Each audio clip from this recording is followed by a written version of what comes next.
Texas. It's Tuesday night. Time to talk some football.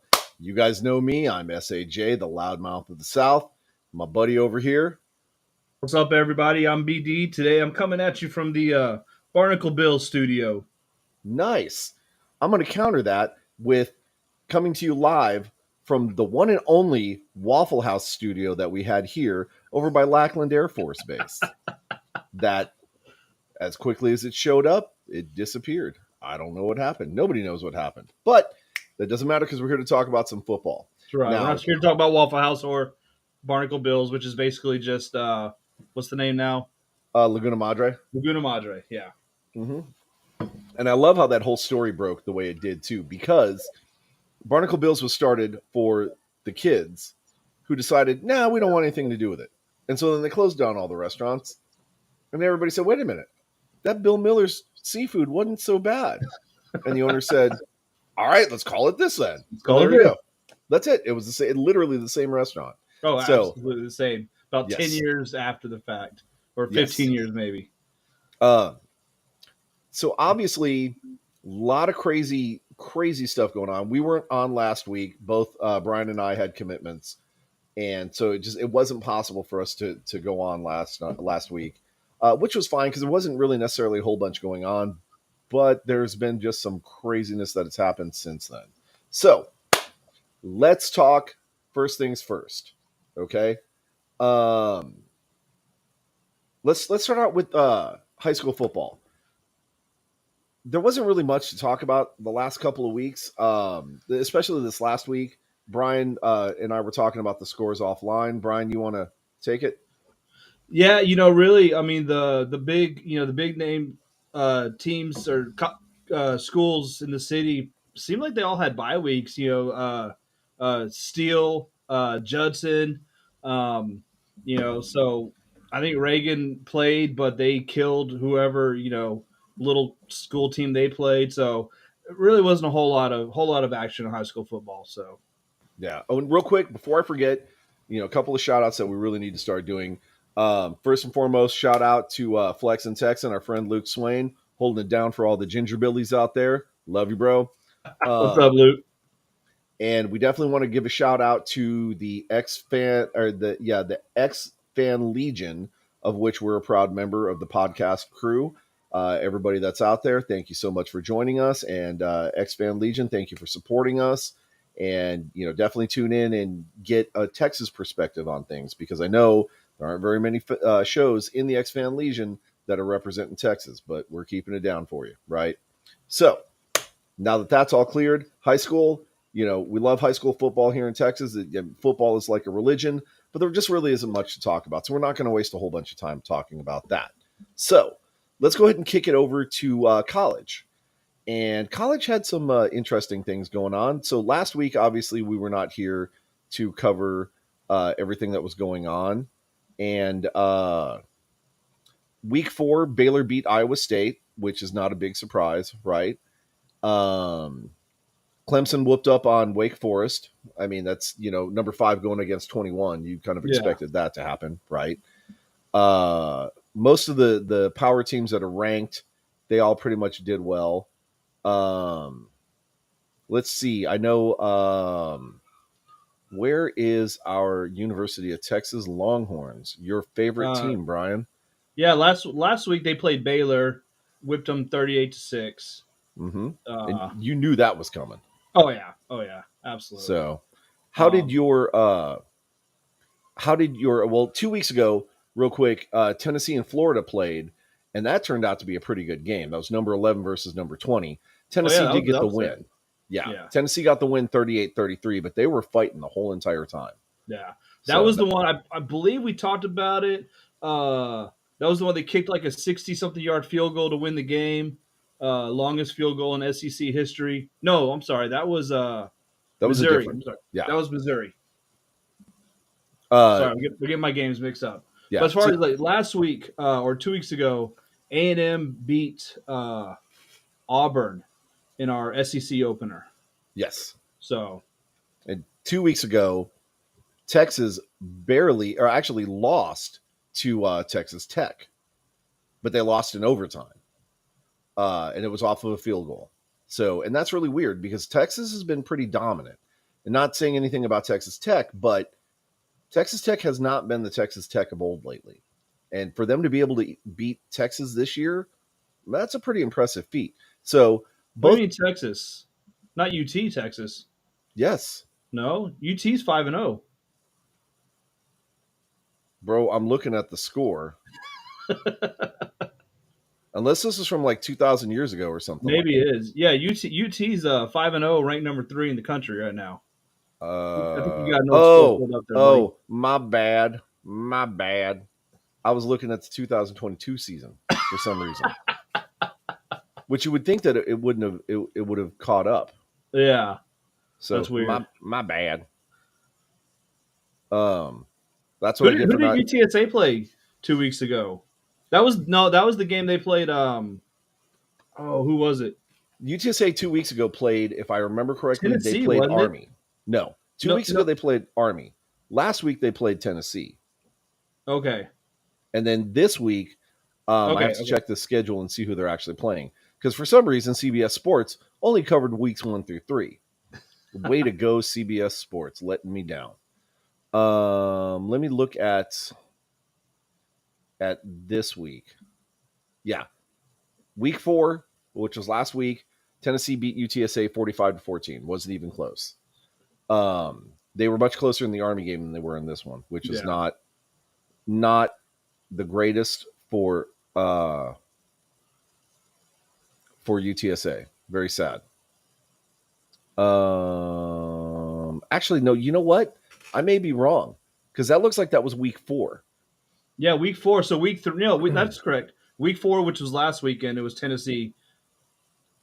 Oh shoot! Hold on. No. Oh, no. Week 4 was 2 Saturdays ago. So the 18th through the 24th. Right. So this is over the last week where we didn't have our show. Right. Yeah. So that was UTSA played Tennessee, and so yeah, wasn't even close. Right. They played Tennessee and lost. This next week, which is last Saturday, this past weekend. Right, the September 23rd. Yes. This next weekend, October 7th, UTSA is going to be playing Temple, and that's going to be a conference game. And so the next couple of games are going to be extremely important for UTSA. They're going to be playing Temple, UAB, Florida Atlantic, East Carolina, and North Texas, which should all be conference games. Now, if they can clean up house there, they should be fine. They should be, AAC champions and potentially even eligible for another bowl game. We'll have to see how that goes. But so far they've been doing pretty good, right? On their bowl runs. Three showings, no wins yet, I believe it is. But that doesn't mean anything. I mean, that considering it's a 10-year-old program, we're showing up in bowl games in 3 of the 10 years. It's not the freaking Dollar General Bowl. It's some legit bowl games that UTSA has been playing. Yep. So keep an eye on them. UTSA, of course, always killing it, right? Texas played. Who did Texas play this last week? They played. I just had a. They played Kansas. Kansas, that's right. Beat them pretty handedly. Yeah. Now this week, this is the what do they call it now? Red River Showdown. I thought it was still the Red River rivalry. No, they obviously it was the shootout, and then they changed it, and then they went rivalry. I think they went back to Red River Showdown. Okay. A few years ago. Okay. But that's actually, I mean, this is. I remember. I thought I read something. This is the first time in several years that both UT and Oklahoma are ranked for it. UT's 3, Oklahoma's 12. So both of them 5-0. So this is a pretty big game for both those schools. Yeah, it's going to be huge. I can definitely tell you we know people on both sides of that equation, and I think the Oklahoma fans are not going to be happy with the results here. I really do. And I say that, not like tongue in cheek, not jokingly. I think, Texas is ranked number 3. Oklahoma's ranked number 12. I think Texas has the juice to take them down and handle that situation. I don't think Yeah. it's You know, as much as I hate them, uh, Texas has been real impressive this year. yep, So I mean, they're a solid team. So yep. uh, So and A&M, we're playing Bama this week. number So 11 ranked Alabama. 11 ranked, but 11 ranked, who's usually one or two. So they haven't looked very good this year, Right. and for Alabama standards. So Uh, you're saying there's a chance. saying there's a chance. Obviously, A&M 2 weeks ago lost their starting quarterback for the entire year, and then Max Johnson, son of former Tampa Bay Buck champion Brad Johnson, has been getting the start, or is pretty much he's the starting quarterback for the rest of the year. Looked Nice. solid. Looked solid in his first game where he came in the middle of the game and last week too. So he's pretty good. So I mean, I don't think there's much of a step down in quarterback play for it. So A&M's got a chance. Yes. And I definitely want to keep an eye on Colorado, right? Because Colorado, who's come back down to earth after their first 3 weeks. mhm. And so they lost to USC 48-41. And then They this did. They tried to mount a hell of a comeback. It was a they big did. game. It was a big lead, and they damn near tried, but Well, fall a little short. it looks like they've got this next weekend off, so maybe they can get back together and figure out what the game plan is and take it forward because it looks like uh hang on. I'm trying to see who their next opponent is. Maybe they don't have this week off. I'm gonna have to go to their actual website and see. Where the heck are they? I just saw them and I lost them. Colorado. Let's look at the Colorados.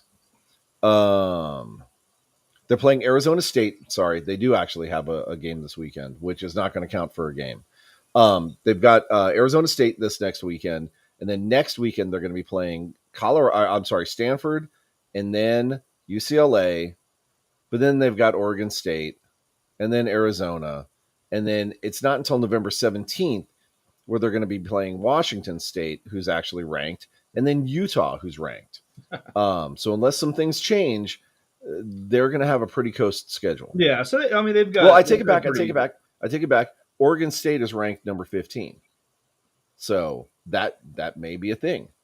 Seems like they're not doing so great against ranked schools. Yeah. So Well, except for the first week, but when they beat TCU, but I mean, what's TCU done since then? So right, probably right, shouldn't have been ranked the start of the week. exactly. So Actually, you know what? Bringing that up, how do you feel about uh,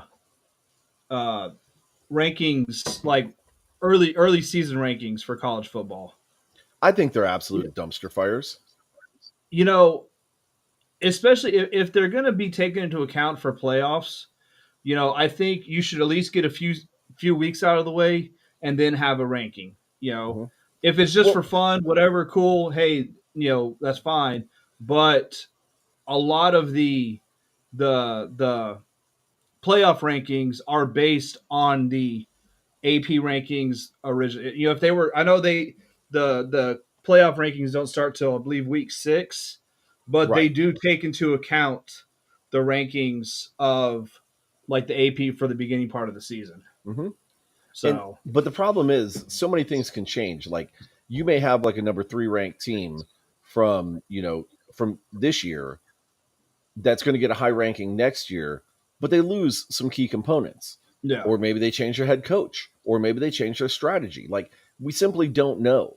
And so for them to get, that credit kind of in advance like that and not having proven anything, as we're seeing this year, teams are falling left and right. And, teams from the bottom are starting to surge back up to the top where they belong. yeah. Well, and that was So, TCU. They were mid ranked, 15ish or whatever mhm. when Colorado beat them week 1, and they're 3-2 and 1-1 in the Big 12. So they probably didn't deserve to be ranked that high.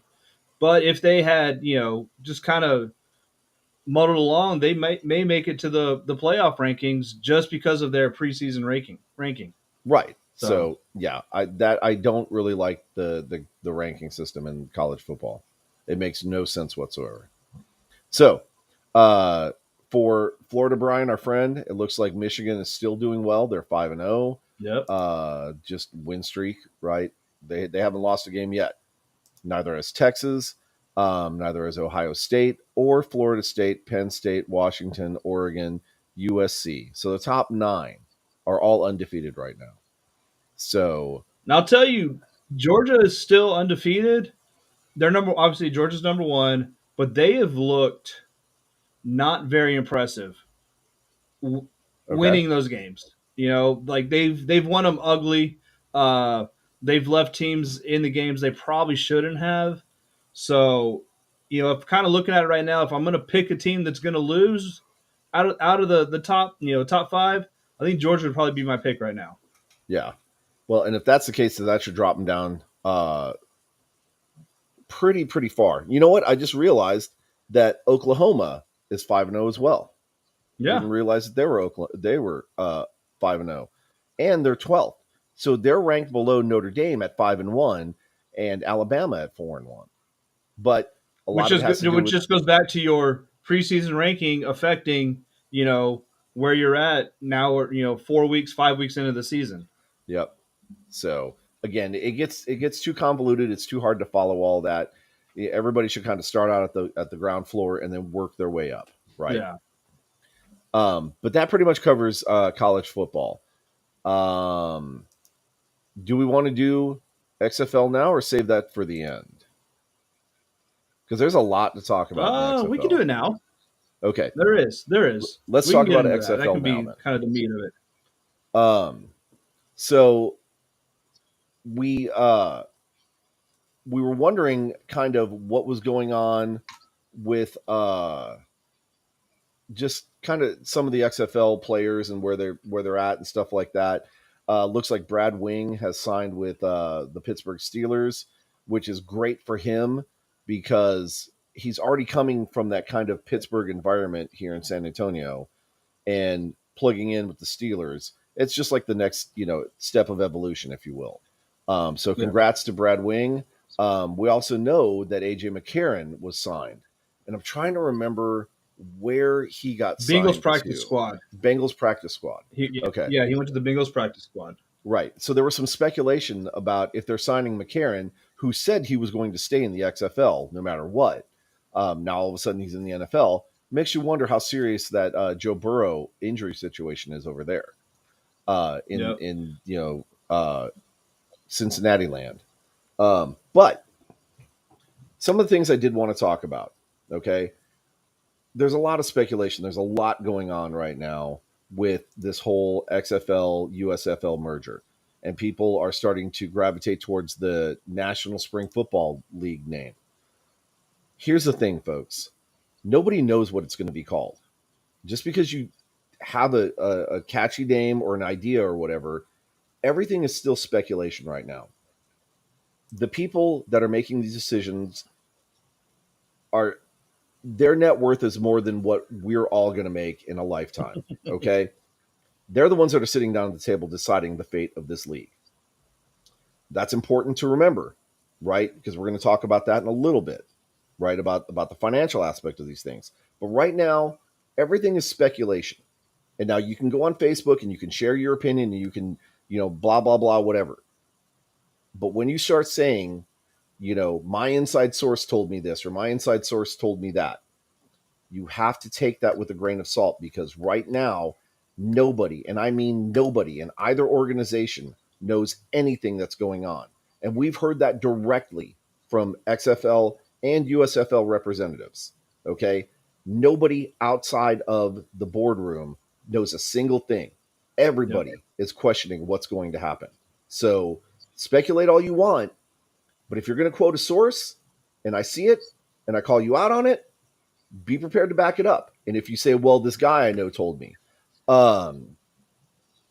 that's not going to work for me. Like I need solid factual information, something coming from Redbird Capital, Jerry Cardinal or whatever his name is, Danny Garcia, Dwayne Johnson, what's his name? The guy from USFL, Daryl Johnson. Daryl Johnson. Yeah, Daryl Johnson. Somebody give me something substantial and significant, and that is verifiable. If you can't do that, then don't say you have a source, because you don't really have a source. You have a rumor. Okay. Yeah. Unless it comes from the top, it's just a rumor. It's just speculation, and it's fun to hear all the rumors, all the speculations, and But at the end of the day, that's all they are. So Right. until we get official word, Mm-hmm. we're just just having fun with our thoughts. Right. I'm going to take the opposite side of that argument, though, Brian. I'm going to be a little contradictory to you right now.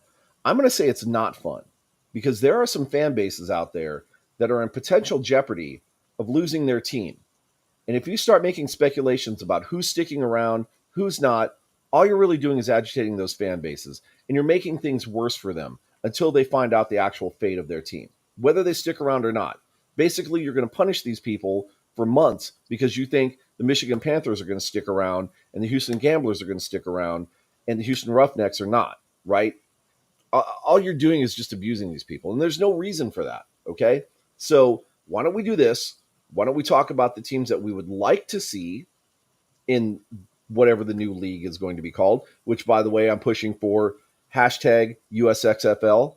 I think that's the best name for it, because then you can still keep the USFL section and you can still keep the XFL section, and they can play for the combined league championship, whatever they want to call it.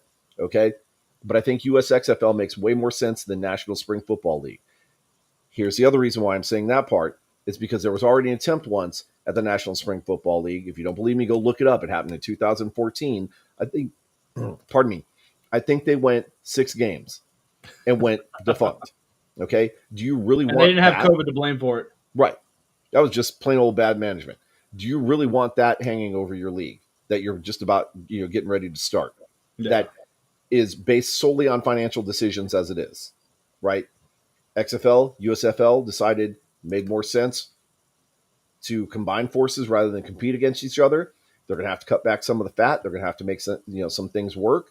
For example, let's talk about cutting back on some of the fat. We know that this is a financial decision. Okay, so if you really want to make speculations based on what you think is actually going to happen, look at the season ticket sales. Who sold the most season tickets? In the XFL, obviously, it was the Battle Chickens. I mean, the Battle Hawks. Brahmas were a pretty close second. They weren't like super close, but they were somewhat close. And then the list kind of dwindles down from there, right? But Seattle is in the mix. DC is in the mix. Things start getting kind of thin after that. Now, it's going to be hard to compare that data to the USFL, because USFL, I don't think, actually had season tickets. They may have. But if they did, they certainly didn't sell a whole bunch of them, because the whole hub system. It's hard for people to get behind a team and be season ticket holders when your team doesn't even play in your city, right? So it's going to be hard for them to kind of figure out financially what makes the most sense, other than based on comparing season ticket sales to viewership in the USFL. What teams, pardon me, hopefully they can pull geographic data, but they can see what fan base is supporting their teams the most, and then make it based on that. Again, this is all based on financial data.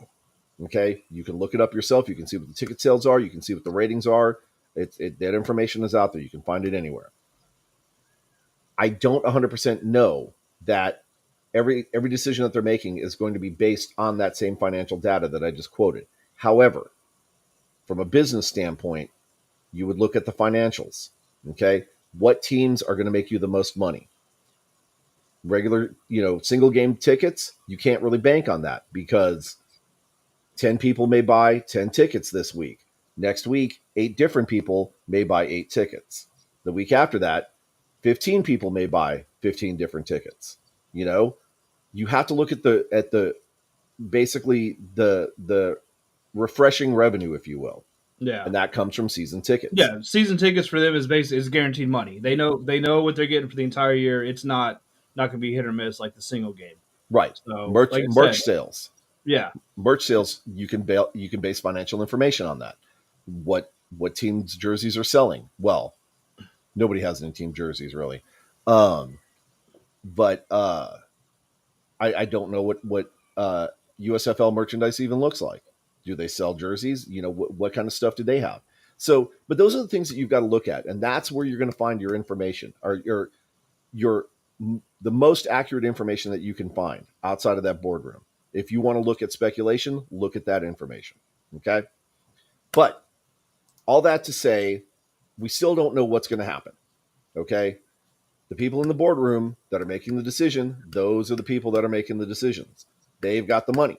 It's their money. They're going to make the decision for it. So rather than, you know, speculating and tormenting and causing all this rift between all the different divisions and everything, why don't we just talk about what we do know, which is that the XFL is going to be coming back for a second season, which has never happened before, in whatever iteration it looks like.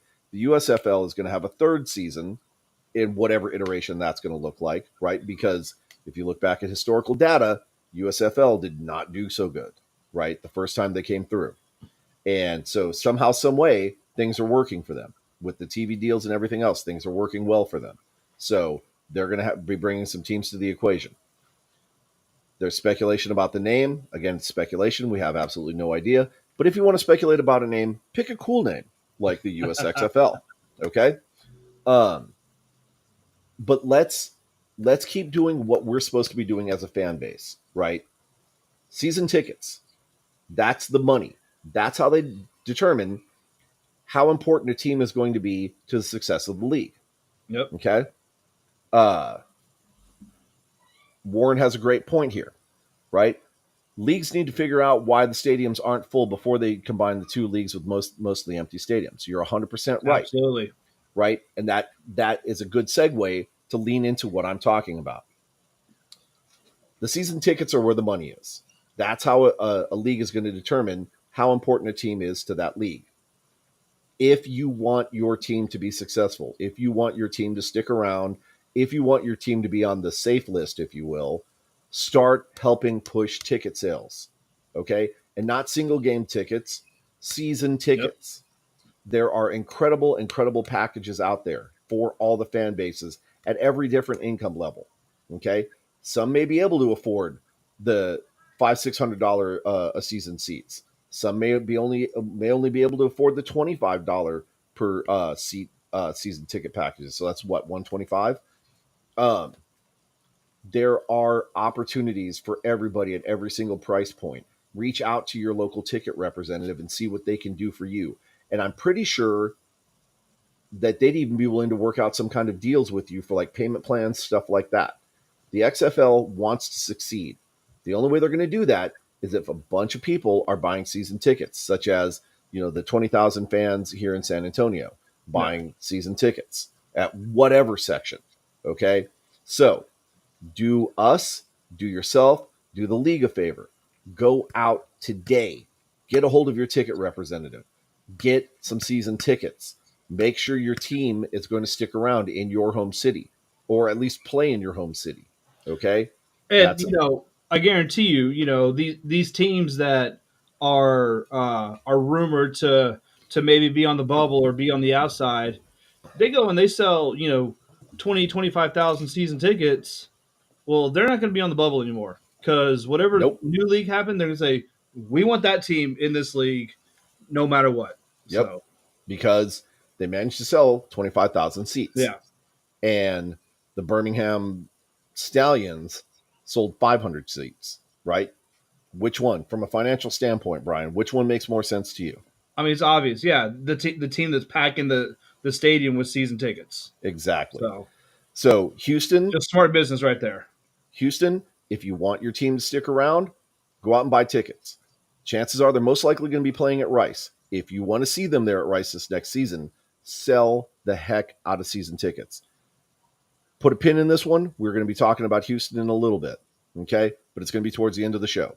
So just hang on to that one. Um, that being the case, again, go buy your season tickets. Cannot say that enough. And I know I'm beating a dead horse here, but that's the only way this league is going to survive. So people in Vegas, the speculation about where your team is going to be going doesn't matter. Buy a season ticket. If they move the team, you can get a refund.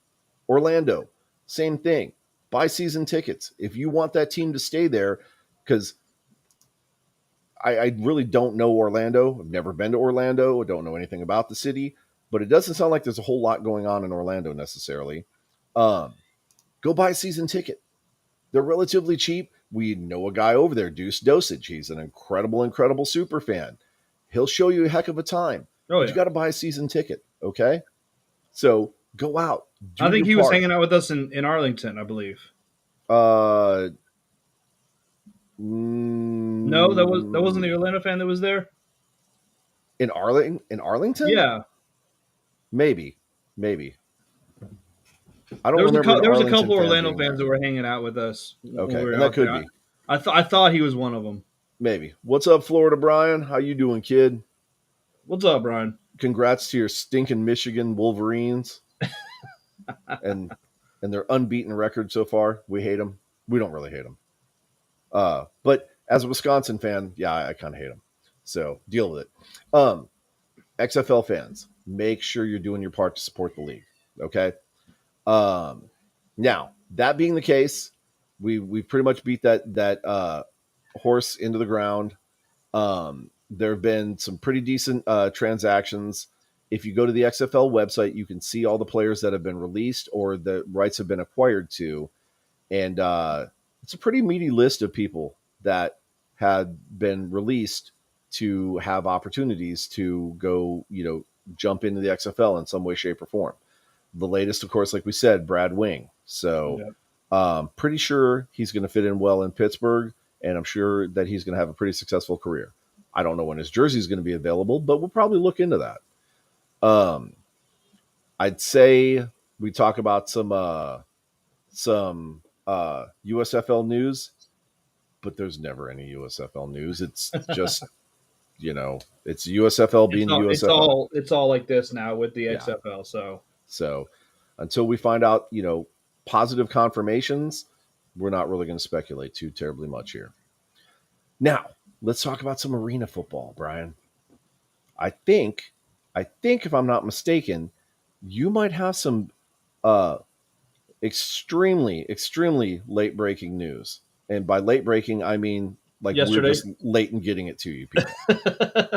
Well, we posted it to our page yesterday, but the two things. Start with the first one and then go back in time and make sure you cover the second one too. The second one. Oh yeah.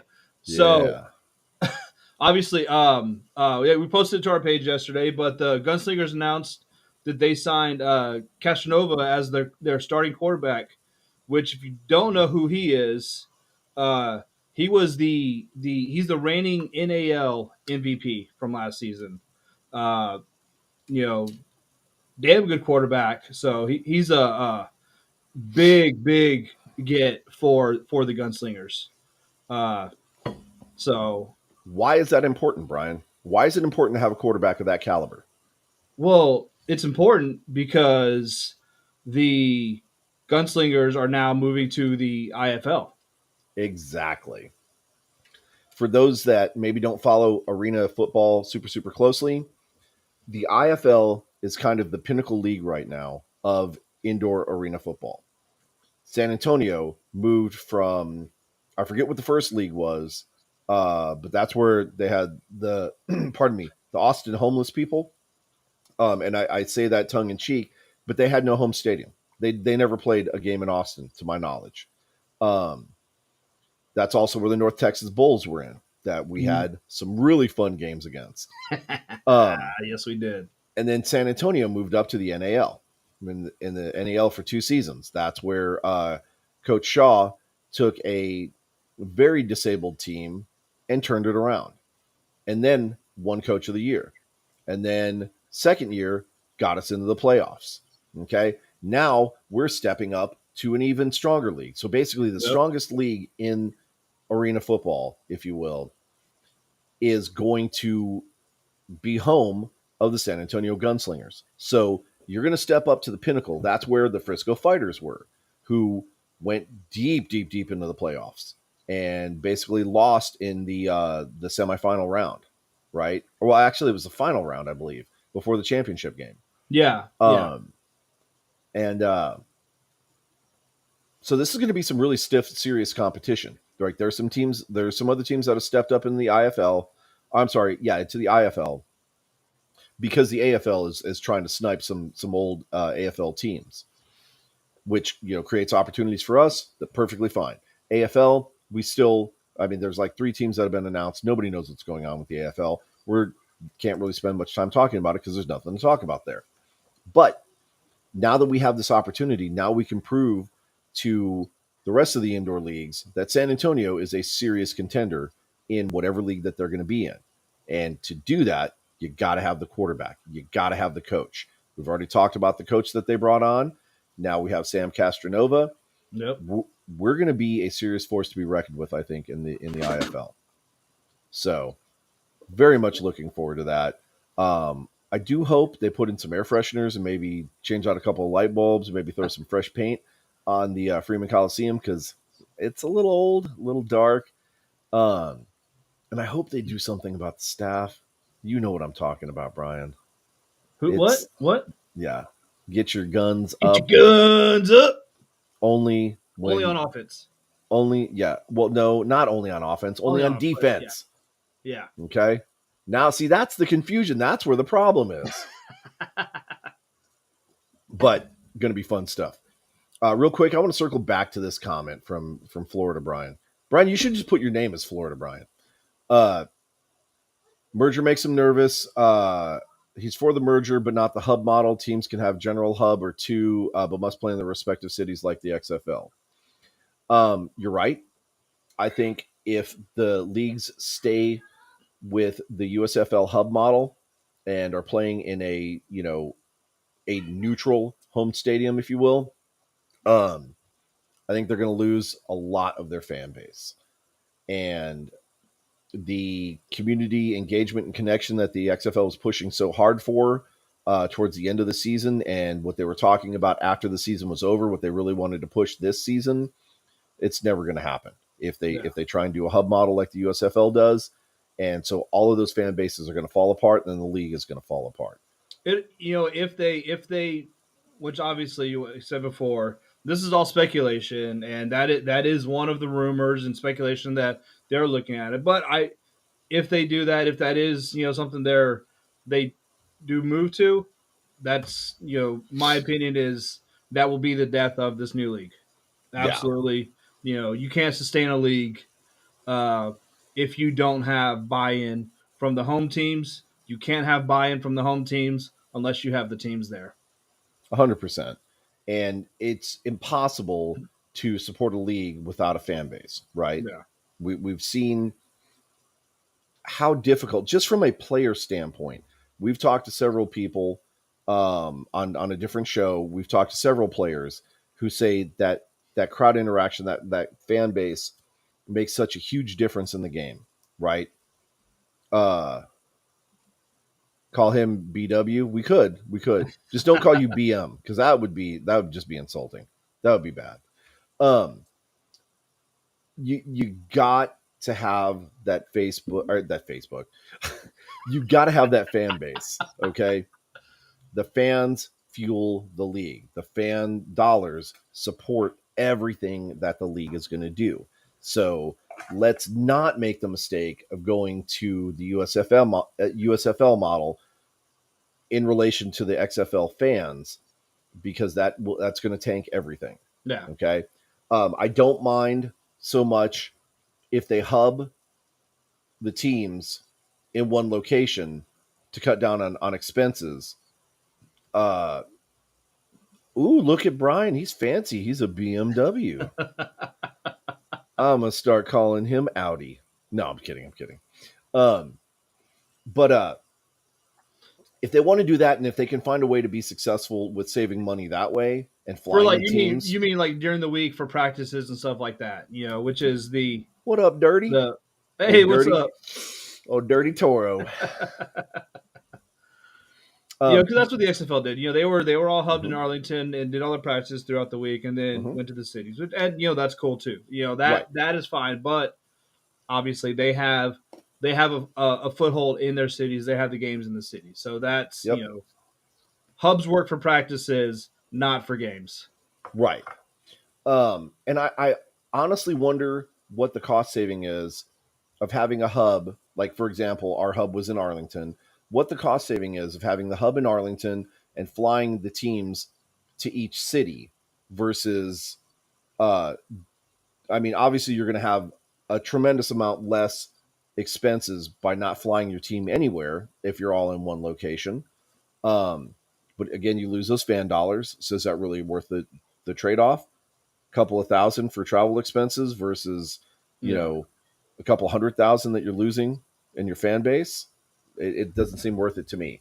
But what are the cost savings of having your team hubbed in a city and paying for travel, um, compared to just having your home team play and practice and stuff in their home? You know? Yeah, and I mean that obviously that's the Yep. numbers. Yeah, those are the numbers that the board members see that we Hmm. probably never will. But you got to figure the space to the cost to like rent these practice spaces or for that probably is significantly less if they're all housed in one area. You're just kind of paying for one rental area, one rental agreement versus eight of them. Hmm. So you know Right. From a cost standpoint, we know it's going to be significantly less operating expenses yeah. to have the hub cities and all that stuff. But the sacrifice is the fan base. You know, people are not going to travel. In fact, you know what? Let me pose this question to the folks that are out there that are listening, or watching, because this has come up on a couple of different pages. Let me ask you guys this: if the XFL does follow the USFL model, and let's say they hub all the teams in Arlington and play all the games in Arlington, which is going to be impossible for them to play 4 games. Uh, well, I guess it's not impossible, but it's impractical. But let's say they play all 4 games every weekend in Arlington. You as fans, are you guys going to travel to Arlington to watch the San Antonio Brahmas play? Are you going to watch the Vegas Vipers play in Arlington? Are you going to go out of your way to travel to Arlington every weekend to catch your favorite team play a game?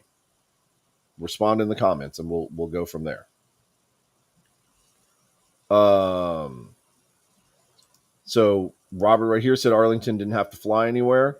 Um, I mean, for their home games, no, they never had to. They never had to leave, uh, Choctaw Stadium. But when they came here to San Antonio, when they went to Houston, when they went to St. Louis, which I saw Yeah. them lose in St. Louis, travel expenses right there. So um, I don't know if we're on a delay or people aren't seeing the. I should probably post this in the comments. Um,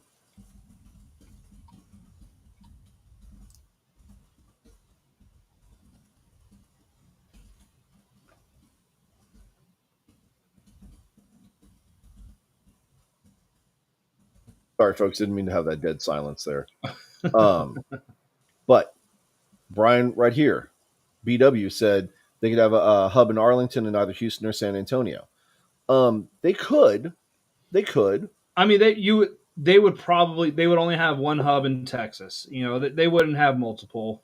I don't think Um, so either. And I would honestly think that the hubs would most likely be either in San Antonio or Arlington, and then probably St. Louis, to be perfectly honest. Just because we know what the availability is there. The stadium that St. Louis is using for football, the Battle Dome, I think it's called, or something like that, is not being used for anything else. The Alamo Dome during that time is not being used for anything else. Choctaw Stadium isn't being used for anything. Um, so right, there's those potential possibilities. Um, but then again, um, like Vegas was sharing time with a soccer team. DC, I don't think they had anything going on in that location. Um, but who's going to travel all the way to DC every weekend to watch the Brahmas play, right? Yeah. So like that whole model, you're isolating a complete fan base, right? Uh, but it doesn't make sense to do it that way. But again, the people that are making those decisions are looking at the dollars and cents. They've got access to financial information that we are just not going to get. I mean, unless we do some serious digging. Um, and I don't have time for that. I'm not a paid professional reporter. I don't have time to be chasing stories like that. So my hope is that the new USXFL hashtag USXFL, call it that. Don't call it the National Spring whatever. Uh, but I'm hoping that they're looking at this from the season ticket standpoint, like we talked about, and are seeing that the XFL model works.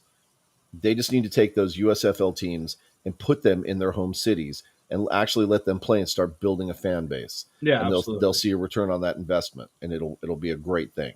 Yeah. Okay, XFL's awesome. We've been talking about it a lot, but we got to talk about some NFL football. Okay, so Brian, how about them Cowboys? How about them Cowboys? We're not going to talk about the that game against that team from the desert. That was a one off. We'll talk about last week. You know No, I'm where going to the talk about it a little bit. no, I don't need to.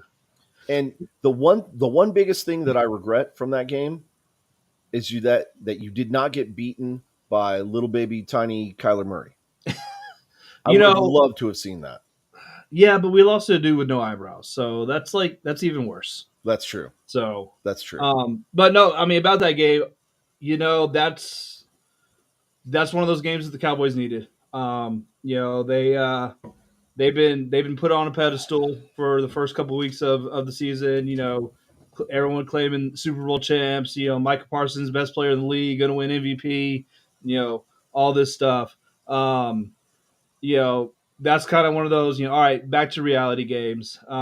Obviously, the defense is phenomenal. We showed that again against New England, but the freaking red zone. Um, that's if the Cowboys want to have any chance of being a contender, uh, they got to do better than the. You know, I think they went 0 for touchdowns in the red zone against Arizona. Even against the Patriots, I think they were 1-4 in the red zone for touchdowns. Yeah. So, you know, you're especially they're playing San Francisco this week. It's going to be a damn good game, but you know you got to score those red zone touchdowns because we're not going to have a chance if we don't. Yep. And I would love to be able to say that my Green Bay Packers are doing wonderfully. We lost to Detroit. Okay. Right now, Detroit is 3-1. I think they have an overinflated 3-1 record right now because I don't think that they're that great. Robert, mark this down. I'm actually say something nice. Look, Robert doesn't want to talk about the NFL. I'm gonna say something nice about your Minnesota Vikings. I don't think that their 1-3 record is truly reflective of who the Minnesota Vikings are. I think the Minnesota Vikings are struggling right now because of some personnel issues, in the sense that I just don't think that certain players are clicking the way they normally would, and Yeah, their defense is struggling a little bit more than what they normally have. But overall, I think your Minnesota Vikings are a much better team than the Detroit Lions, and I think Green Bay is solidly where they're supposed to be. I really, Green Bay is a 2-2 team. There's no argument about it. We lost to Detroit 34-20. God bless Jordan Love. He tried everything he could. I mean Completely got he had no time. I mean, he got manhandled dude, the first half. But he didn't give up, pushed hard, did get points on the board, right? I think they went into the first or into the half at what, like 27-0 or something like that. it was yeah, it It was was sad. It was really, really sad. yeah. Um, I'll tell you, you know, Yeah, I felt bad. 27-3. 27-3, bro. It's hell of a at least for them to do something in the second half. At least they didn't give up. Yeah. That just shows kind of resilience. Yep. And that's what you want to see from your team because every team's going to have those. Just absolutely get destroyed. Just nothing goes right. But you want to see them keep fighting. Keep putting points on the board. Like just keep trying. You don't want them to see them give up. So at least Green Bay didn't do that. Right. I was feeling bad for Jordan Love watching that game. Dude, I think I felt worse, and I can't believe I'm actually saying this, but for Daniel Jones last night, Oh, he got yeah. sacked 11 times last Poor night. guy got murdered It last night. was, I mean, I love watching the Giants win, but that was just like that was brutal. That was and I was saying the same thing that I said against the Cowboys game. Why the hell is Daniel Jones still in there? Yeah. I mean, he should have been taken out of the game. Probably midway through the third quarter. Towards the end of the third quarter, just so the dude doesn't get killed. Well, a little late for that. Yeah. He should have gotten pulled probably about sack 7. So, Brian, right here. How about those Broncos? yeah. They finally got what, one win? One win? Who? One win. Yeah. Who they One beat? win. I forget who they beat. They beat the lowly Chicago Bears. That's right. Hey, Dirty, real quick, just to give you a heads up, you guys are passing attempts for completions.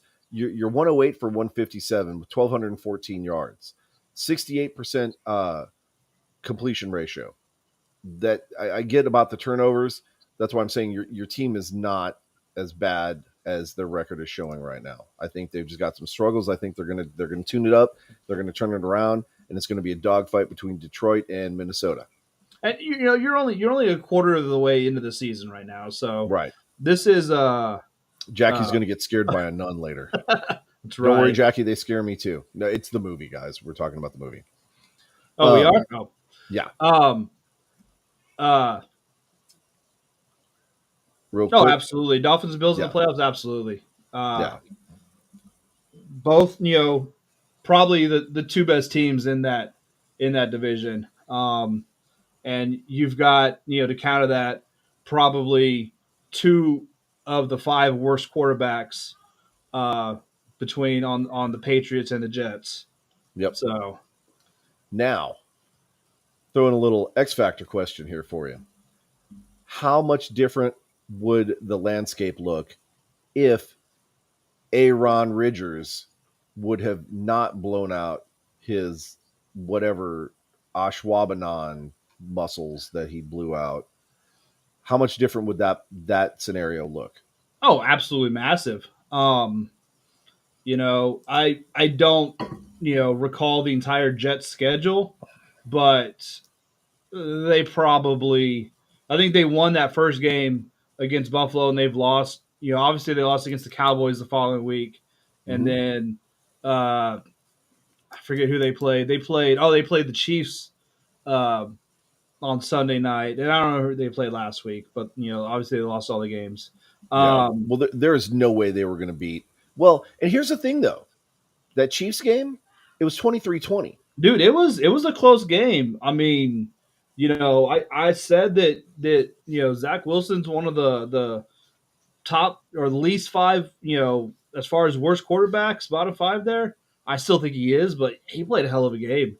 I don't know. I think he was trying to show off for Kelsey's mom or something, but he actually outplayed Mahomes in that game, which I saw something, and I didn't really have the time nor care to look. I'm just going to take it as face value. But that's the first game that Mahomes has ever played where the opposing quarterback actually outplayed him as far as stats and everything. Pretty interesting. Yeah.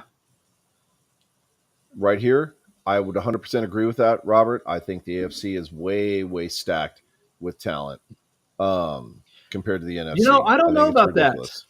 I don't know about that. You know, I do. you've got the Chiefs, you've got the Bills, you've got the Dolphins. Who else are you putting up there? Are the Ravens really? I mean, they're 3-1, but are the Ravens scary? Are they that good? Pittsburgh? No. Obviously not Cleveland. Cincinnati sucks right now. You've got the AFC South, which, you know, I think all four of those teams, one of those teams is going to like fail their way into a playoff game just because they have to have a representative. Um, the Chargers are a good team, but right now they're 2-2, and obviously the Raiders suck. Denver sucks. You know, Yeah. like you've got some really good talent at the top, but after that, who is it? You know, Yeah. I think Well, you know NFC. You've got obviously the Eagles and the 49ers right at the top. You've got the Cowboys. You know, after that, you've got Detroit. That's right now they're playing really good. Tampa Bay's 3-1. They're playing really good. Seattle is playing really good. Uh, Los Angeles, they're 2-2, but they've been a solid team. So I think top to bottom, you're I think the NFC is still better. and if you look at points for and points against, there are more teams in the NFL that have above 104 and under 100. For example, Frisco 125 points for, only 58 points against. Dallas 124 for, only 41 points against. um Tampa's 84 and 68. Seattle's 111 and 91. So you've got at least five. Well, technically six if you count Green Bay, even though Green Bay's at 196. And then you come back over to the AFC, you've got one, two, three, four teams total that actually have above 100 points for. So while they may be strong teams in winning, that gap is pretty close. Like Jacksonville Jaguars, for example, 80 points for, 82 points against. That's not good. So, some of those windows are pretty tight there. Robert thinks that Tampa's smoke and mirrors, and he's not wrong. And I'm gonna let you know why. Because of Baker Mayfield, Yeah, right? And so, yeah, right now I think he's on a roll. I think he's lucky, but I think Baker gonna Baker, and it's gonna be what it is. But we were also asked about our thoughts about the Dolphins. We talked about that a little bit. I think the Dolphins are going to finish out very, very strong, and it is going to be uh, Dolphins and Buffalo in the AFC Championship game. As much as this hurts me to say this, we're so you think probably. one of those is going to beat the Chiefs in the playoffs, huh? I think so. I think so. I'll tell you, the Chiefs have looked kind of. I kind of feel about them the way I said about Georgia. They haven't been super impressive in their wins. Right. You Right. They're know, they're not the Chiefs of old. They're not the Chiefs from last year. no, and like I said, Something I is mean, we're just only off. a quarter of the way into the season, so they may click down the line and catch Mhm. fire and become what we've seen in the past. But just right now, yeah, they look off. BW calling you out. He said, he's right. Hang on. I got something just for that. Where is it? Dang it, I don't have it. Nope, I don't have it. I have my boxing bell, but it's uh, missing now. So, um, I think Brian is right on the AFC side. On the NFC side, we're gonna find out this weekend, right? yeah. So we're gonna find out if Dallas is for real or if Frisco is for real. So, right here, Taylor Swift. That's like No, a I thought we weren't going to mention that person's name. She I, she who shall not be named. she's female Voldemort. Yeah. What is up, Brahma babe? Horns forward, Um, baby. Let's you know what, go. Brahma Bay, I am as soon as this show goes off the air, I am going to watch the finale of Ahsoka. I cannot wait. You shut your So, mouth. I've got like 2 episodes to catch up. I'm trying to drag it out as long as I can because this series has been phenomenal. But oh, we're it's been not amazing. here to talk about Star Wars. We're We here to can though. talk I mean, about. you know what? We're Texas here to talking talk Star about the Wars. football. Done deal. Let's go. Texas No, talking Star Wars. I'm all we're about that. we're here to talk about the football. Look, it's Bobby G. What What's up? up, Go Bobby? Cowboys. I don't know where they're going, but we're going to find out where they're going to go this weekend. Right? That is going to be a huge game. Brian, what do you And expect to see from this it's game? probably this game. They say games early in the season they don't have much weight. This game right here is going to have a lot of weight on probably seeding in the playoffs because it may Mm-hmm. come down to the head to head on who gets home field advantage in the playoffs. So Yep. this is as big of a game as a week 5 game can be. Yep. How do you think Philly's going to play into all that? You know, I think Philly's gonna end up dropping a little bit. Okay. They're good, but I just you kind of seen some cracks. Uh, I feel like I'm beating a drum or just saying this over and over, but they're not beating teams like they should. No. When they played the Vikings a couple weeks ago, there's no way Minnesota should have been in that game. Um, and it's just they're winning, but not super impressive. Who do they play? Who do they play week 1? It was I forget who it was, but that one was a close game as well. Week 1 was against the Patriots, and it was Patriots. Okay, yeah, yeah, 25-20. and it was a really close game, Mm-hmm. and obviously we see the dumpster fire that the Patriots are. Yeah. So Well, and last week they played the Washington Commanders and won by 3 points in overtime. yeah, Like, that's right. and So Washington is not good. no, So, like, they're starting to struggle against, sub 500 teams. So next week they're going to be taking on the Rams and then the Jets and then the Dolphins. So we're going to find so out. I can see them losing to the Rams. They're going to beat the Jets, and I can see them losing to the Dolphins too. Yeah. So So I can see that lead change switching pretty yep. quickly here, even if Dallas does lose this game against San Francisco. The the the who? That's no. I don't even know why I entertained that comment. I don't think the Redskins are coming back. The Commanders, whatever you want to call them, I don't think that they're coming back. I think they're going to stay very securely down in the basement with the Giants, and that's just the way it's they're gonna be. you know they're tucking in. They're getting nice and comfortable in that 3 spot. Yep. They've ordered a bunch of pillows for the couches, and they're just sitting there and just being lazy, and Yep. they're gonna be fat and lazy and comfortable in that 3 spot. Yep. Play And for draft Giants picks. are gonna be in the cellar. So Yep. Play for draft picks, man. That's the way well, to they're do not it. even gonna be Washington's so bad they're gonna suck at getting the number 1 pick. So True. That's true. But yeah, so a couple of interesting games coming up this next weekend. Let me see what the next schedule, this week's schedule looks like. Bum bum bum. well, Thursday night. Oh, we got a riveting game on Thursday night. Hang on, don't get ahead of me. I'm already ahead of you. Don't get Dude, ahead are of you me. ready for this, Jay? Are you ready for this? Oh my god. Bears and Commanders. God, Uh, the suck fest to end them all. I mean, way to go, NFL scheduling, for putting that on a freaking, you know, like prime time game. I mean, yeah, that's going to be a rough one. dude, you know what? I hope Al Michaels has some filler material because he's gonna need it. Yeah. Um. So, our friends from the Duval Nation are going to be taking on the Bills. You got a 2-2 team going against a 3-1 team. Another game in London. Which, speaking of, actually, Jay, did you get a chance to catch the Toy Story broadcast from last week, or any of the highlights, or any of it?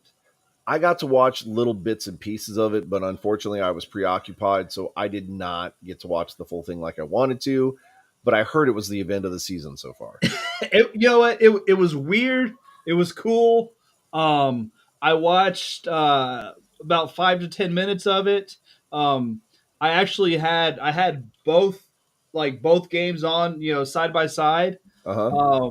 because I kind of wanted to see how they were doing it. So the Toy Story game was about a minute and a half behind the real game. So whatever happened, they just probably just ran it through their Toy Story AI filter and let that. It was cool, like the way they had the crane from the game was like placing the ball on the field. Nice. It was just it was cool and like kind of weird, but I wouldn't have been able to watch an entire game like that, but it was pretty cool to check out. So, but like we talked about the other day, like when we first were talking about it, that's something kind of for the kids to make them a little more interested and get them a little earlier interested in the league. Yeah. Um, so I'll have to go back and try and catch that game. Um, but who would have ever expected to say this in any of this next team's short and very sad history? But the 2-2 Texans are going to be taking on the 2-2 Atlanta Falcons, and very easily could win that game. They could. Okay, yeah. And then of course you have the battle of the kitty hats. The Panthers are taking on the Lions. The 0-4 Panthers against the 3-1 Lions. Um, your precious Dallas Cowboys have the nighttime primetime game All at right. 7:20, 3-1 versus See, 4-0. NFL, that's what you want to do for a primetime game. Cowboys 49ers, not Bears Commanders. Right. Not a, well, it's a Thursday night though, But it's right? still prime time. Like It is, how but many millions is of it? dollars did they give to Michaels and Amazon to be the exclusive home of this game, to hype it up? Like it And the, used to be the throwaway game. It and this used is to the be the game. game that you would stick the Bears and Commanders in. But No. last couple seasons they didn't want to do that. They want this to be one of the the opener of the prime time opener of the season of the week. They want a good solid schedule. They missed the mark on this week. Well, I mean, who would have expected the Bears to be that bad with Justin Fields? I mean, let's be honest. Everybody who's watched the Bears or Justin Fields play. So I'm gonna admit something on air here. Right now, I'm 0-3 in my fantasy football. I have Justin Fields as one of my quarterbacks, and I decided to bench him this last week because it's Chicago, right? And Chicago can't even lose correctly. Stupid Fields got 39 fantasy points, and my quarterback was on the DL. Oh, geez. Game time announcement. I couldn't make the switch, so I definitely got hosed. So thanks, Chicago. Brahma Babe 1-3. Let's go. Right? Somebody's got to take up those bottom spots. So, So anyways, I'm hang on. We talked about your game and talk about mine. Okay. talking about my fantasy league. I don't want to talk about because you're winning. So shut up. Yeah, Um, I am. my precious Green Bay Packers are going to be taking on Jimmy G and the Los Angeles Raiders in Vegas. Monday Night Football. Monday Night Football. This is a chance for Jordan Love to get us back on track because let's be honest, Raiders don't have that great of a defense, and Jimmy G can be hit and miss.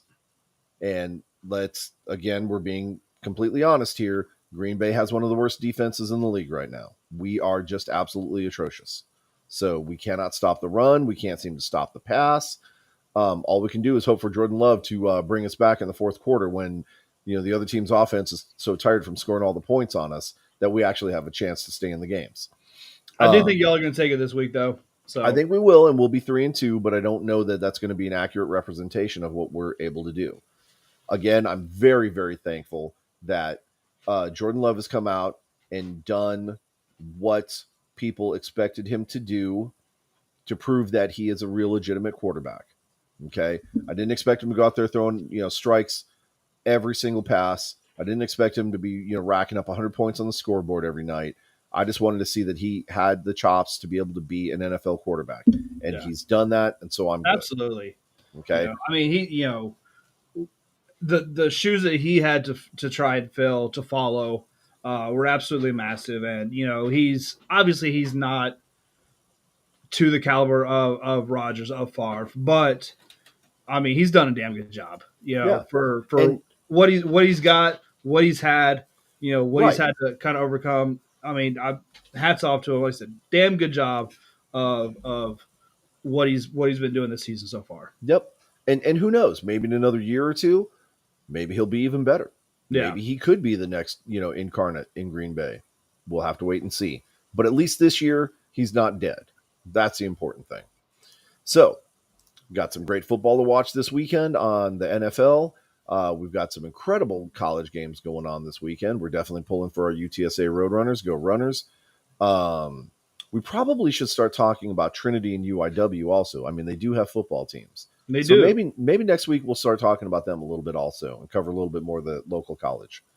Um, and then of course, we're still we've got some announcements that we had about arena football, but we're still kind of in limbo because we're still trying to figure all that out because teams keep saying that they're going to have press conferences, and then the press conference is to let you know when they're going to have another press conference.